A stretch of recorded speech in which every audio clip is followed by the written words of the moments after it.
기억하고 싶은 순간에 카메라를 드는 분들 많으시죠? 각자 다른 방식으로 우리 동시대를 담는 두 작가의 사진전이 광주에서 잇따라 열립니다. 네, 이유진 광주문화재단 정책연구 교류팀장과 자세한 이야기 나눠보겠습니다. 안녕하십니까? 네, 안녕하세요. 네, 오늘은 사진전을 소개해 주실 텐데 사진에 집중하신 이유가 있으신가요? 네, 날씨가 굉장히 따뜻하잖아요. 어제는 비가 좀 내렸지만 날씨가 따뜻하면 봄나들이 많이 하실 텐데요. 네. 사진은 뭐 예술사진이라든가 자연사진이라든가 인물사진, 기록사진이 있을 텐데요. 오늘은 기록사진을 소개하려고 합니다. 네. 지금의 사회적 이슈를 예술적 시선으로 포착한 문선희 작가의 사진전, 그다음에 우리의 역사적, 문화적 풍경들을 기록하는 오상조 작가의 사진전인데요. 네. 문선희 작가는 어제부터 시작을 했고요. 네. 3월 19일 예술공간 집에서 열립니다. 네. 그다음에 오상조 사진전은 광주 시립사진전문관에서 3월 2일부터 5월 26일까지입니다. 네. 알겠습니다. 그럼 우선 예술공간 집에서 열리는 전시부터 만나보도록 하겠습니다. 문선희 작가의 작품은 어떤 특징이 있나요? 네, 문선희 작가는 지난 2015년이죠. 매몰지 100여 곳을 살피고 기록한 묻다를 발표했습니다. 2016년에는 5.18 당시 초등학생이었던 아이들을 인터뷰했어요. 네. 그리고 그들이 살았던 동네와 기억을 엮어서 묻고 묻지 못한 이야기를 발표했고요. 이번이 세 번째 전시인데요. 고공농성 장소들에 관한 작업입니다. 절박하죠. 그리고 공감과 응원, 거기서 뭐 하세요? 라는 타이틀인데요. 작가는 작가로서뿐만이 아니라 한 시민으로서 이 시대의 어떤 사회적 문제들을 고민하고 예술적으로 형상화해보는 그런 작업들이 아주 당연하다고 말했습니다. 네. 문선희 작가의 그 조리독감 매몰지 그때 그 사진들을 보니까 네. 변화되고 또 네. 땅이 이렇게 네. 소위 말해서 썩어가는 그런 네. 걸 볼 때 그렇죠. 상당히 많이 충격적이었었는데 그러니까요. 이렇게 작가가 공간에 집중하는 이유가 있습니까? 고공농성 사진들은 아주 평온해 보여요. 네, 뭐 이렇게 수평선 위에 빌딩 숲이나 공장 단지에 있던 고공농성의 장소들을 합성해서 우뚝 세워놨는데요. 사실 세상은 고공농성 노동자들을 약자라고 부르죠. 하지만 작가는 그를 초인이라고 여긴다고 합니다.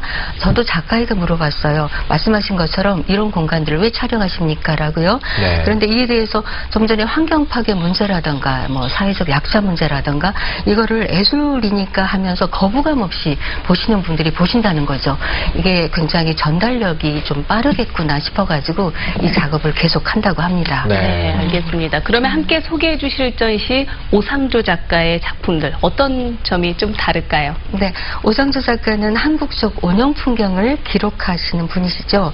작가의 사진은 기록적인 가치뿐만이 아니라 전통 문화의 소중한 가치, 그다음에 새로운 정서의 세계로 인도를 하는데요.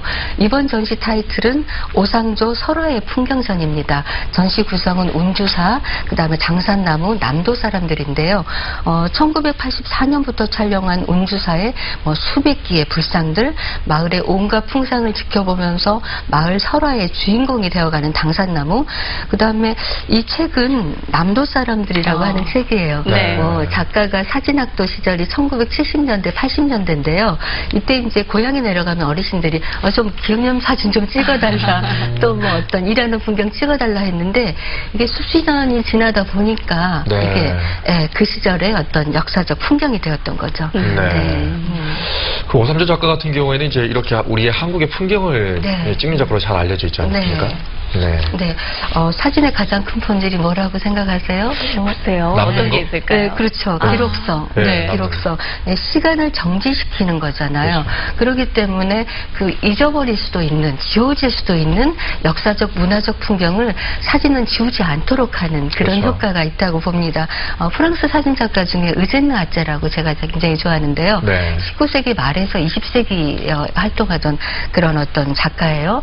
그러니까 프랑스도 산업 혁명 때문에 이렇게 잃어버린 사라진 풍경이 있는데 골목길을 돌아다니면서 굉장히 그런 풍경들을 찍었기 때문에 오래된 파리가 그로 인해서 영원히 살아있게 되는 거잖아요. 네. 그것처럼 오늘 말씀드린 두 작가의 사진이 그 시대의 어떤 풍경들을 영원히 살아있게 하는 그런 게 네. 아닌가 싶습니다. 우리가 보통 친구들끼리 남는 건 사진이야 이렇게 말을 하는데 맞아요. 오늘 두 작가의 작품 보니까 정말 네. 절감하게 되네요. 네. 예, 오늘 말씀 고맙습니다. 네, 감사합니다. 감사합니다. 네.